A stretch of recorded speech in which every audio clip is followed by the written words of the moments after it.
Everyone, e learning channel पर आप सभी का स्वागत है।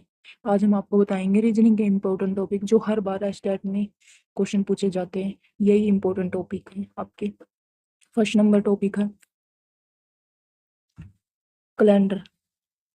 कैलेंडर से एक क्वेश्चन पक्का बनता है। सेकंड है क्यूब। थर्ड नंबर है वेन डायग्राम्स। फोर नंबर है लॉजिकल रीजनिंग। और फिफ्थ नंबर टॉपिक है वर्ल्ड रिलेशंस। सिक्स है कोडिंग एंड डिकोडिंग। और सेवन है अल्फा न्यूमेरिक सीरीज। और एट है एनालॉजी। और नाइन नंबर है सीटिंग अरेंजमेंट। और टेन है ऑर्डर एंड रैंकिंग।